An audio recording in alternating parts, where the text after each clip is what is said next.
This is episode 355 of the Rio Grande Foundation's Tipping Point, New Mexico. I'm Paul Gessing. And I'm Wally Drangmeister. I'm president of the Rio Grande Foundation, New Mexico's free market think tank. You can find out more about the foundation at riograndefoundation.org. Well, Wally, this is your reminder, all of your reminders out there, that from November 16th through November 30th of last year, 2020, New Mexico suffered under Governor Lujan Grisham's enhanced lockdowns, which they solved COVID just like that. 2 weeks to flatten the curve, part two, and we were done with COVID. Remember that? Way back a year ago. Yeah, that was a long time. Not a lot changed. And then, do you remember back to like May of this year after that, Paul, when everything was done? And now, boy, we see some resurgence. And this thing, there's this thing called long COVID on an individual basis. But I think as a world, we're looking at long COVID right now. That is, it's been long. Yeah, COVID. well, I mean, it's like, long COVID, and it's not over yet. That is very short, very true. Now, believe it or not, I actually have some good COVID news. Now, just to give folks who may, they're not on my computer screen, so they can't see this. But when it came to cases, let's focus on cases. 7-day rolling average is generally the way to look at these things. 11... for one, and you didn't used to have to do that as much. They post it every day. Now they don't even post it on the weekend. So if you don't look at it that way, you're going to get a very distorted view. It'll look like the weekends are the worst of the worst. But back on November 25th of 2020, that was when we had the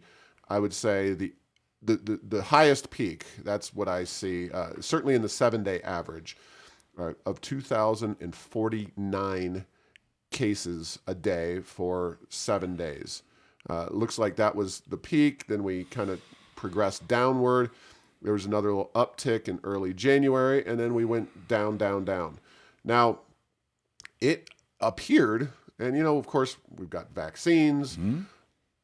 A lot of people who were particularly susceptible to COVID were passed on due to the COVID situation last year and over the last year and a half or more. So it was, by all accounts, looking very much the same, that we were just going to continue to progress upward.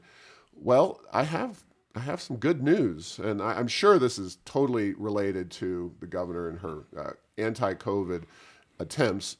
Certainly vaccines, we don't support vaccine mandates, but the vaccines undoubtedly are helping us. But the 7-day rolling average hit 1,350 on the 16th of this month, 1,354 the 15th of the month.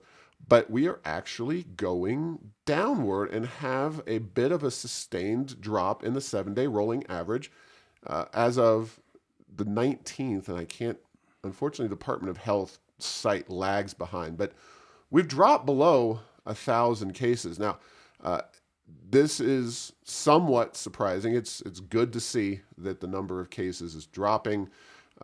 Again, what is the rate? What is the reason for that? Is anybody's guess. Maybe with the onset of, we've had a really mild fall so far.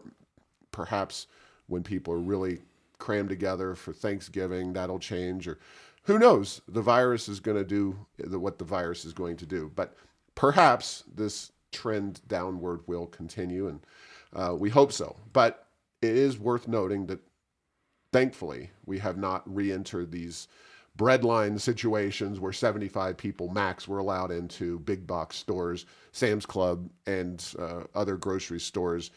It is now a lot more free and open, even with New Mexico, one of 5 states that has a mask mandate in place. Yeah, absolutely. And with regard to COVID, we've seen an oscillation of the rate. It goes up and it goes down, not always at the same time in the same place, but we've definitely seen that, and we haven't seen anything approaching, the fighter jet line flying straight up into the sky, which is, believe me, that's a scary thing to be, because you never know what's going to happen at the end of that.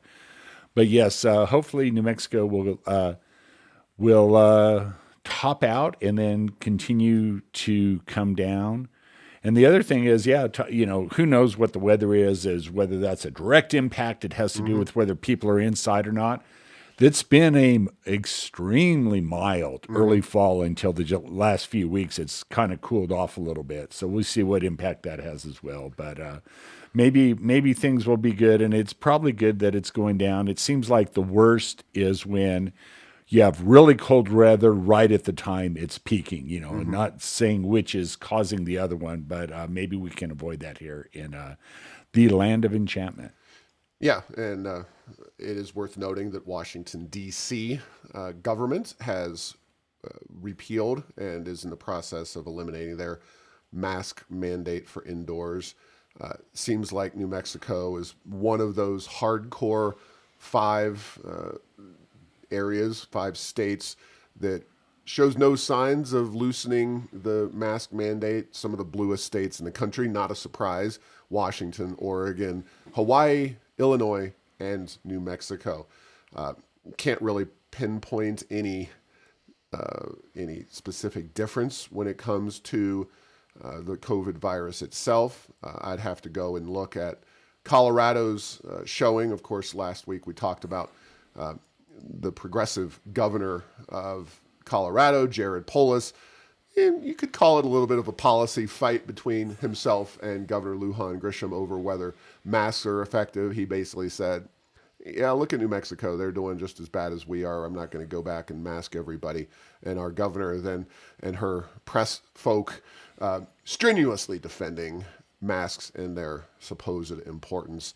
Needless to say, I agree with the progressive governor of Colorado and not our governor, but pretty much haven't agreed with her in almost any way, shape, or form since she was elected. So, yeah, the other thing, Paul, is that there's mandates and then there's compliance. And there was a time in New Mexico, not that many months ago, where I observed what I would call very high levels of compliance. Everywhere I went, people would have masks on indoors.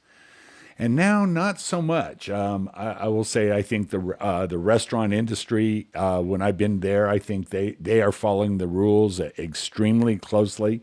But I've been in a lot of other different businesses over the past couple months, and some of them you couldn't even tell there was a mandate in terms of going on. And that's the other thing, is that what's on paper and what is done from a compliance point of view is not always the same thing. yeah, and if you keep people cranked to crisis mode for 20 months out of a year, or out of 20 months in a row, I should say, more or less, which is where we've been, then people are going to kind of lose their interest. Of course, one group of people is masked and is very compliant because they are forced to, and that is New Mexico's school kids, which remains a obvious thorn in my side, something that I truly hope and pray every single day that finally we get our kids out of masks. But, given, and my prediction is thus, let it be written, let it be, I don't know the phrase, but So it has been written, so it shall be Yes. done. I think something like that. I do not believe that Michelle Lujan Grisham will relent on her indoor mask mandate at all during her governorship. I think that if she loses, then January of 2023, there will be no masks anymore, or thereabouts, whenever the new governor can sign the executive order. I wouldn't be surprised if she got reelected, that she just kept on with the mask thing. She has no apparent interest in changing and addressing that. And a new report talks to the governor and her lack of interest in balancing COVID with economic factors. Of course, it's not really so much about COVID per se. It's about all the economic policies that wind up making New Mexico less attractive, less free as a business destination relative to other states. I'm talking, of course, about the Economic Freedom Index of North America, put out by a Canadian-based think tank, the Fraser Institute. which is a free markets group like the Rio Grande Foundation. They're trying to bring free market, limited government to Canada. And this report, this component of the report, I should say, deals with the 50 U.S. states. You can go online and find out which Canadian provinces are the most and least economically free. And you can even find Mexican states. So if by chance you're just telling yourself, I'm going to get the heck out of the United States as a whole, you can find out which Canadian places have the most and least, or Canada or Mexican, I should say, places. Probably you're going to more likely move to Mexico unless you really like the cold weather. But in the governor's first year, so they lagged the data a little bit because you got to find a lot of data. So 2019 is the actual measuring stick here. We dropped 4 places from an already low 42nd to a lower 46th. That is, of course, a direct result of tax increases and of a variety of other economic policies that Michelle Lujan Grisham put in place along with the liberal progressive legislature when she took over. You can find a full write-up at heirsoфenchantment.com. Wally, have you? I'm going to ask you some quiz questions. Yes. As we move forward here. You haven't looked extensively at this. I have not. No, Okay. I have not, Paul. So, most economically free state in the nation. You know, I would say Texas or Florida. Let me go with Florida. Florida is the 3rd. Okay, Texas is the 4th. All right, those so are I'm good in the choices. right area. It's the free state. Come on, man. New Hampshire. Okay. No income tax, no sales tax. Okay, there we go. That'll get you a long way to economic freedom. So Yeah, New no, Hampshire- absolutely. Okay, New Hampshire's Hampshire, number very 1, good. All right. Tennessee, number 2, Florida, Texas, and then Virginia, which still That's surprising just from what you think. Virginia has moved to the left in recent years, but they haven't had governing majorities on the Democratic side for very long. But you're right. I think while the D.C. suburbs and their expansion and their making the state of Virginia a more liberal state has had a lot of impact, it hasn't been over a long enough period of time to fundamentally change a lot of Virginia's policies and politics. We'll see if Glenn Youngkin and the split legislature can move that state in a more prosperous direction. Georgia, South Dakota, Idaho, North Dakota, North Carolina, and let's see, that's it for the top 10 most free states. The bottom, who do you predict? There's probably 2 states that you think, these are the dogs of economic freedom. You'd be right if you picked one of the 2. Yeah, and again, I'm picking big states, Illinois and California, and maybe as a dark horse, Hawaii. New York. Oh, yeah, okay. Illinois is listed a little bit more favorably in economic freedom. They're actually 32nd. I could be kicked off of the middle in the national media for not thinking of New York first. New York, California, Vermont, West Virginia, New Mexico. West Virginia is an interesting one. That is interesting. So, well, I have first and foremost long said that New Mexico and West Virginia have more in common than New Mexico has with any other state. Mm-hmm. Now, that has shifted dramatically as political affiliations have shifted in West Virginia. But on the flip side, West Virginia, while it is changing its education system, they're talking about eliminating possibly even their personal income tax. They're moving things in the right direction.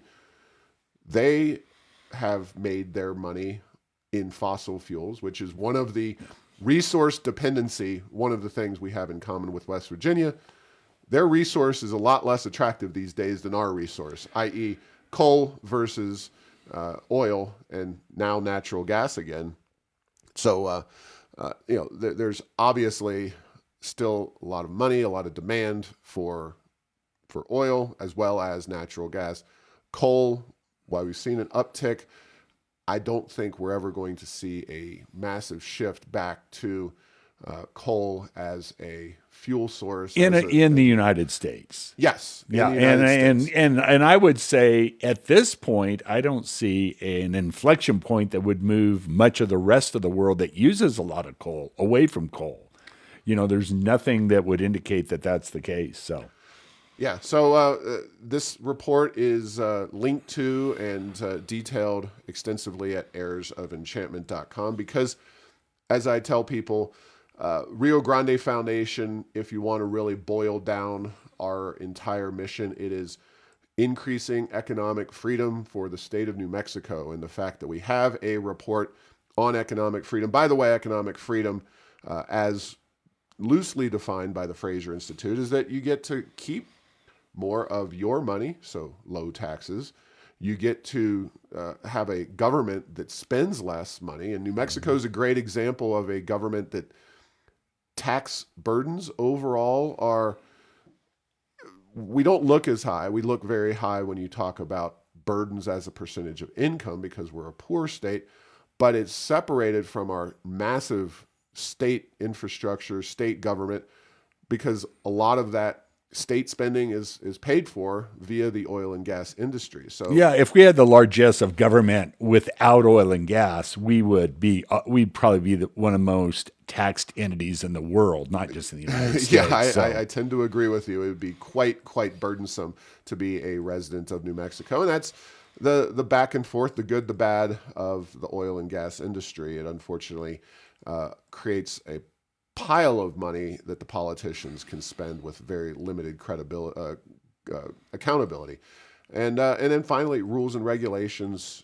How many permission slips do you need from your government to go and get into business and really provide economic prosperity and wealth? So now we're going to talk about more of the congressional orientation and. We're going to talk about taxes. And Governor Lujan Grisham, I don't know if she expected us to suddenly fawn all over her for proposing a 0.25% cut in the gross receipts tax. That is the rate of cut. So taking the state rate down by 0.25%. Anytime you're talking about returning money to the taxpayers, sure, we're happy about that. We're not going to look that in the mouth. Of course, it's it's not the problem. It's not the problem, though. Yes, it's not the real problem. Now, it is worth noting that looking at state GRT rates, and you have to focus on the rate, including local governments. Just since the early 2000s, though, Albuquerque's GRT. Remember the good old days? It was below 6%. Yeah, absolutely. That is just nuts. Now we're at 7.875% in Albuquerque. And Rio Rancho has grown as well.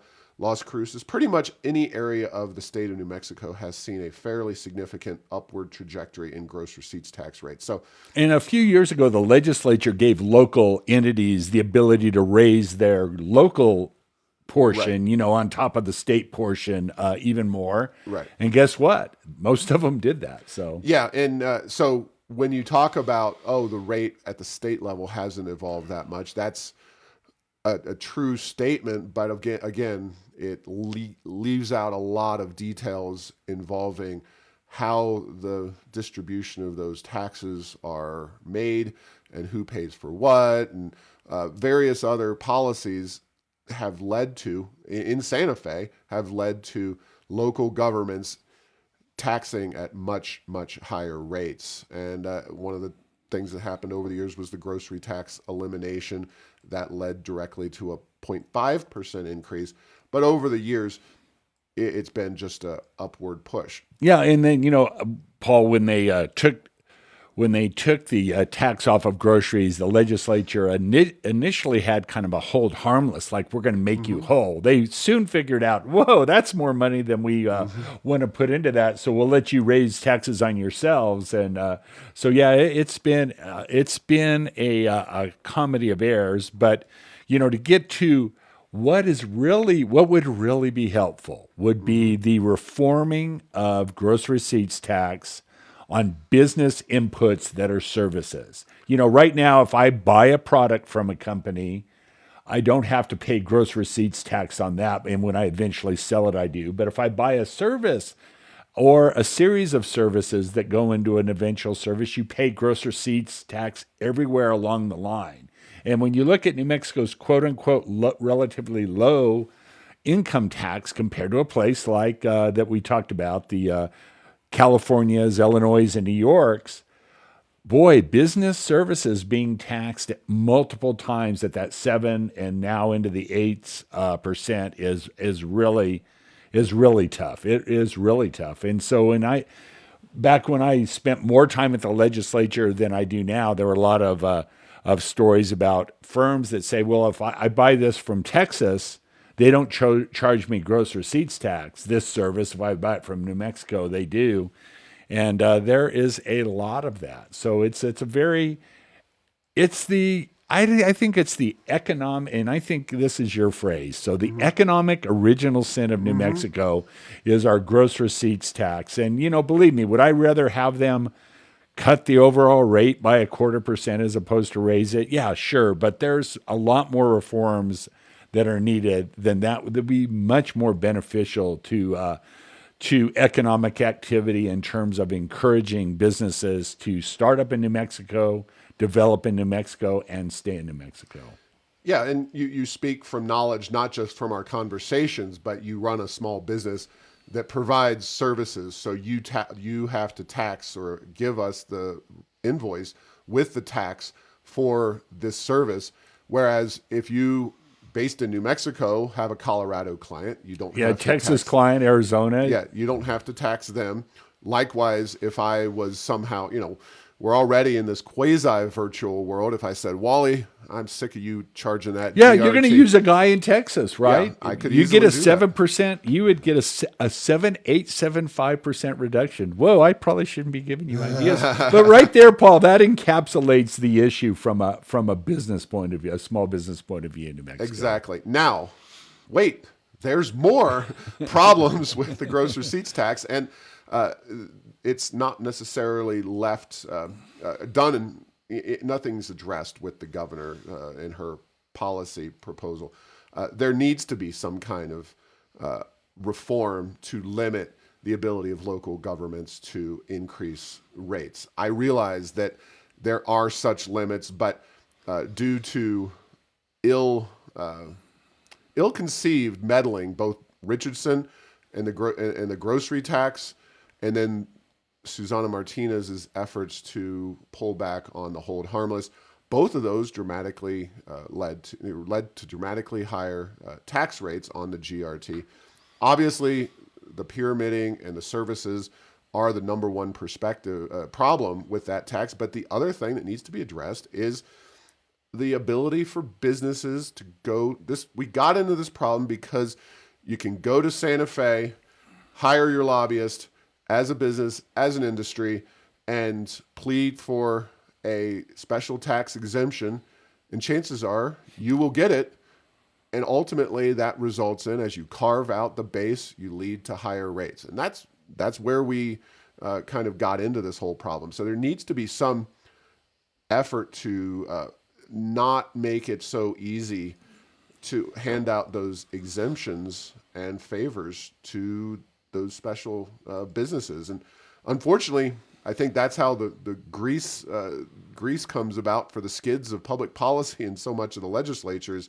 Those special favors and lobbying and wine 'em and dine 'em kind of things. But something needs to happen to prevent that process from continuing to spiral out of control. Yeah, I agree. And then the other thing I think about, and for those of you out there playing Tipping Point New Mexico bingo, it's been a while since I've cited the Laffer curve. But one of the things about that is that just because you raise a rate of taxes doesn't necessarily mean you will get increase in the amount of revenue, because there becomes a point at which it is counterproductive. And at relatively low rates on most taxes, you raise the rate, you probably get a little more revenue on balance, but because of the fact that it can discourage economic activity. And I think we're up in the 7, 8, getting close to 9 in some jurisdictions.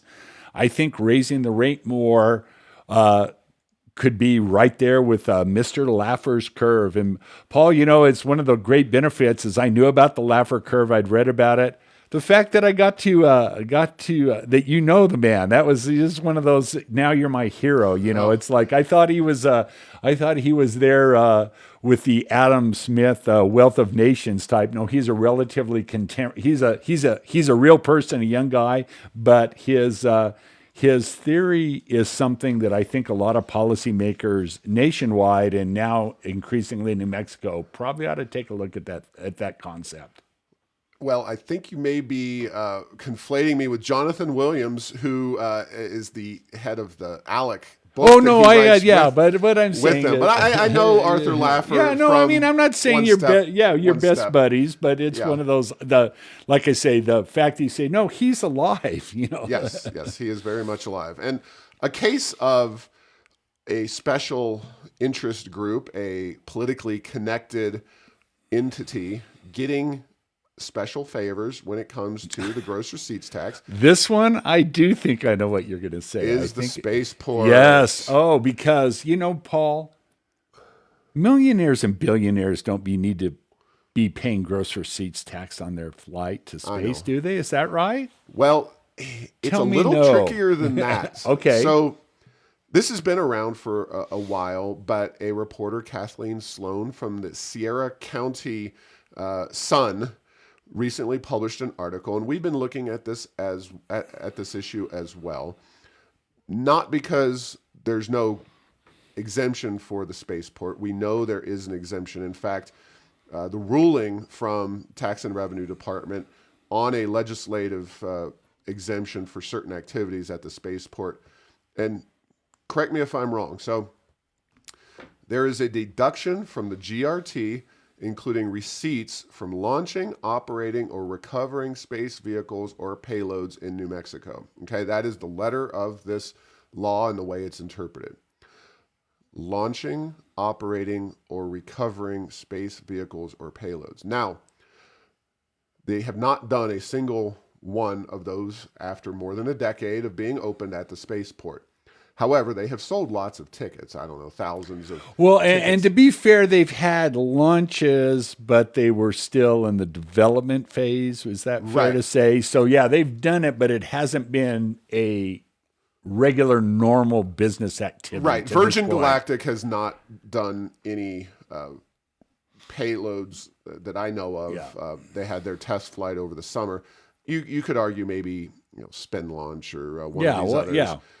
But that specifically does not say ticket sales. Now, ticket sales could ultimately be tax deductible, tax exempt. Because they're part of launching, I would think. But shouldn't they pay the tax up front on that issue as opposed to giving the spaceport a blanket kind of exemption for ticket sales? It just strikes me as that the business itself, Virgin Galactic, may not be responsible for those taxes on the launches, but they should be responsible for the ticket sales that are being made. And those ticket sales are big bucks, according to Sloan, the writer of this article that's linked at heirsoфenchantment.com. Totaling $45 million do those sales, and they would produce $3.123 million for the state and county of Sierra. So strikes me as a little bit dubious that that they're reading into this, that they are exempt from ticket sales being taxed.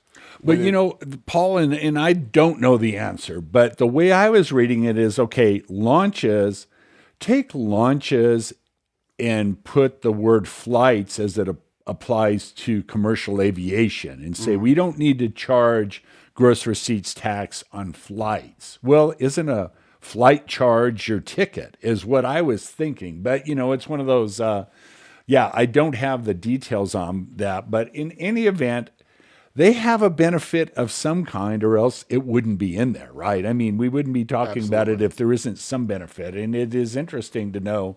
It will be interesting to know whether they have to charge that on tickets. I'm going to go out and just a wild guess, the Wallendrangmeister guessometer, and say they're not paying taxes on the ticket sales, but we'll see.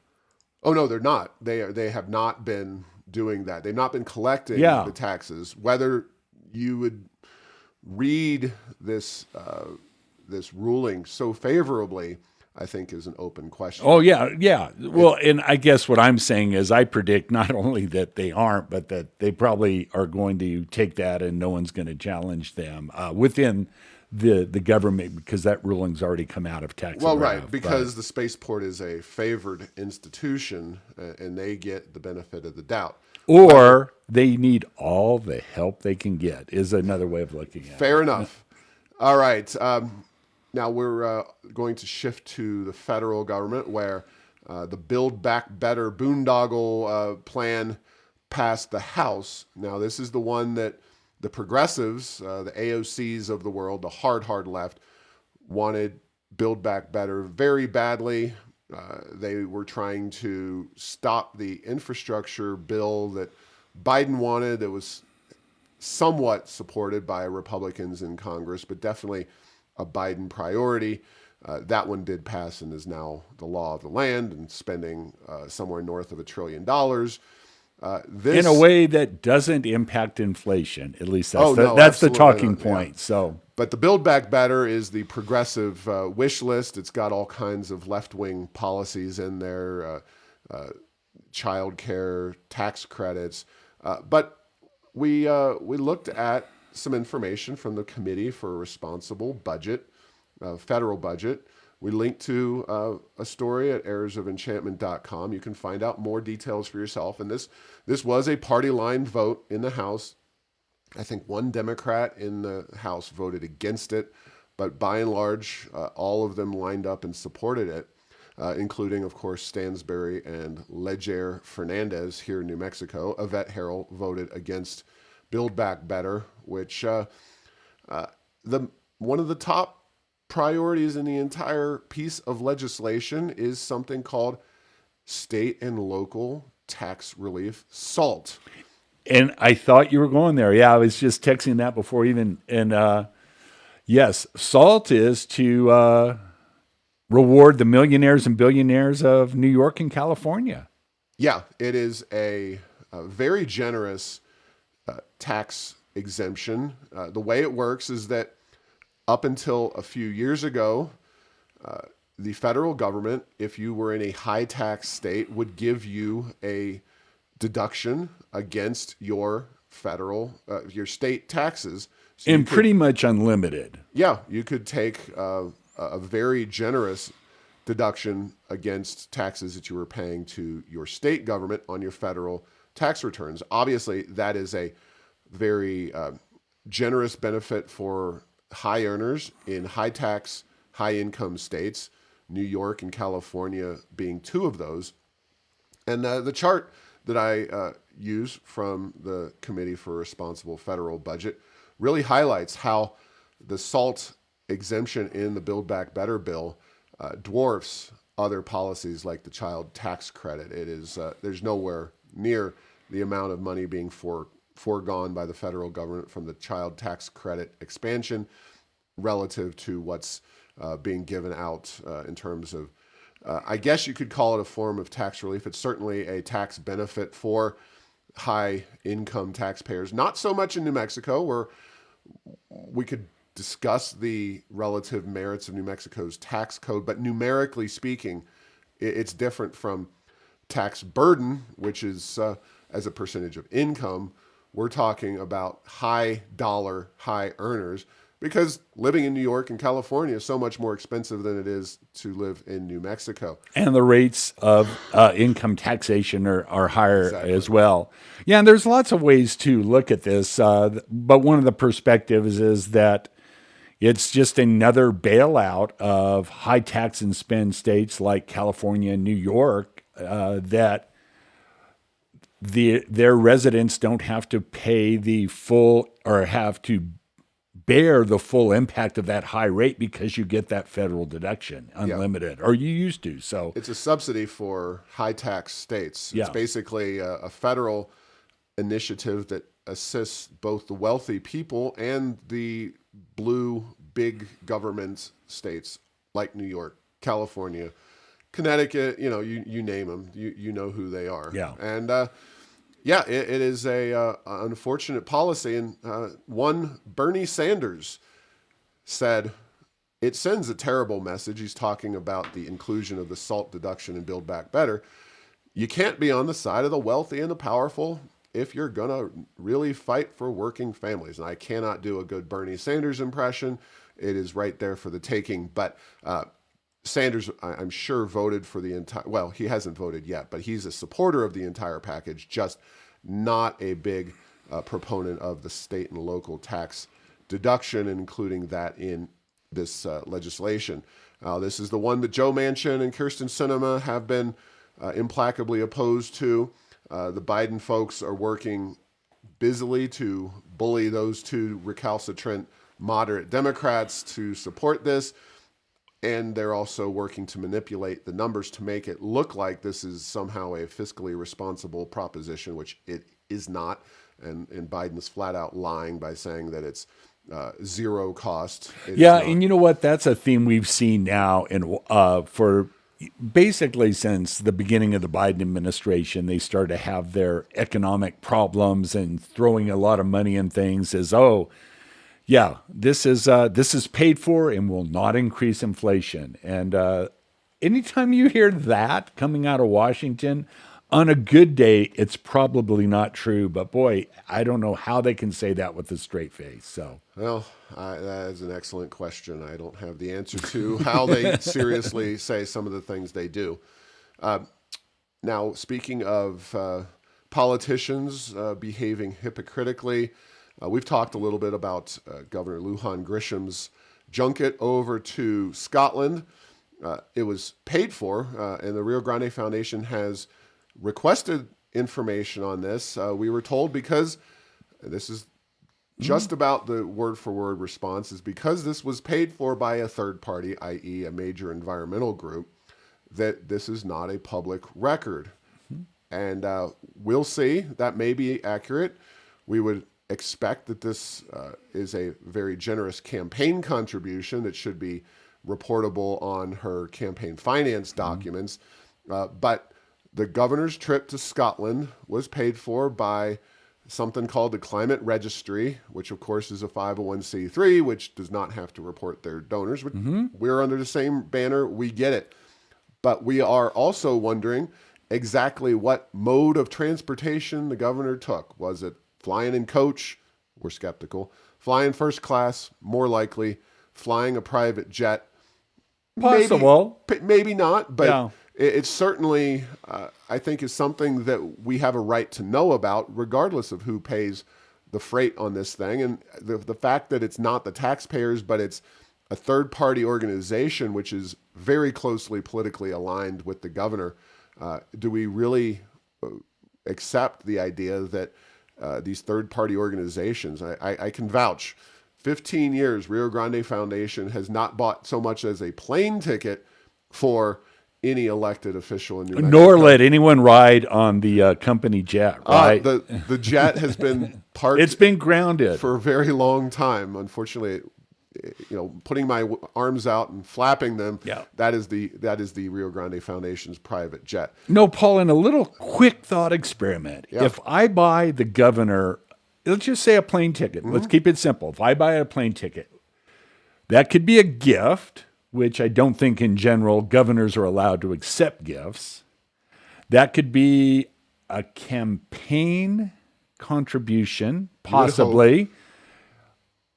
What else could it be that, but what else is it? Otherwise this whole idea of we're not doing anything inappropriate by, buying vacations for elected officials. It sure looks like it's in a category that I won't even say what it is, but it doesn't look good to me. So, maybe it is a campaign contribution, in which case, okay. and it's definitely at best shoehorned into that category. Because there's nowhere else for it to go, I don't Right, think, that's because legal. she's clearly not campaigning for office in Scotland. There is no one eligible to vote for our governor that lives in Scotland or she would even interact with in And Scotland. and if it were New Mexico government business, the New Mexico state government would pay for her ticket, you would think. You would think. We will work hard to get to the bottom of this, and I will conclude, not on this topic, but I will conclude our show today by saying that here in the city of Albuquerque, there are 2 runoff elections for city council. Truly, your vote matters. This is going to be a lower turnout even than we saw in the general election. Early voting is still taking place. We are recording this as of Tuesday morning, so if you are here, there's a list of early voting places. They are open today and tomorrow, Wednesday. They will be closed through the long holiday weekend, and then they'll be back open. Election day is December 7th. We have a real opportunity to change the city of Albuquerque, push back against Mayor Tim Keller and his massive overreach with winning some elections for conservative candidates. The 7th and 9th districts for city council are up, and it's going to be big. I think it's really important. Of course, the first thing I'd like to see, if somehow we had 6 sane city councilors, I would love to see them take on just plowing a bag ban repeal down Mayor Keller's throat. That is a veto-proof majority. It would be a tough coalition, but the bag ban issue is incredibly problematic.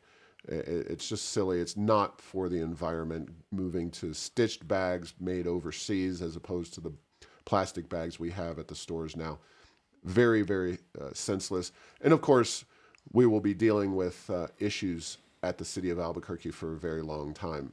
The last thing we want is an empowered Mayor Tim Keller with 4 more years under his belt to kind of be calling the shots for city council. So it'd be very helpful to have some more conservative members of that council going ahead and at least questioning and pushing back on his policies. And all I can say is the homeless situation continues to get worse. They also need to address that.